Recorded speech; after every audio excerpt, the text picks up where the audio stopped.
শোনো শোনো কানিস ফাতেমার কথা।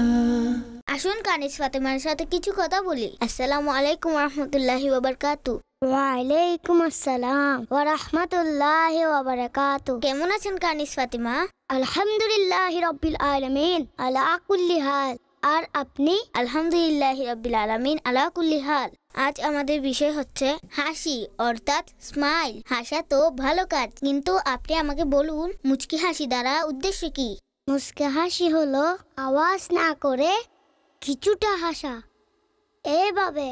আর মুচকি হাসা তো অনেক ভালো অভ্যাস, বরং এটি প্রিয় আকা সাল্লাল্লাহু আলাইহি ওয়াসাল্লাম এর সুন্নাত। প্রিয় নবী সাল্লাল্লাহু আলাইহি ওয়াসাল্লাম সবসময় মুচকি হাসতেন। অনেক বাচ্চারা তো জোরে জোরে হাসেন, এটা কি ভালো কাজ?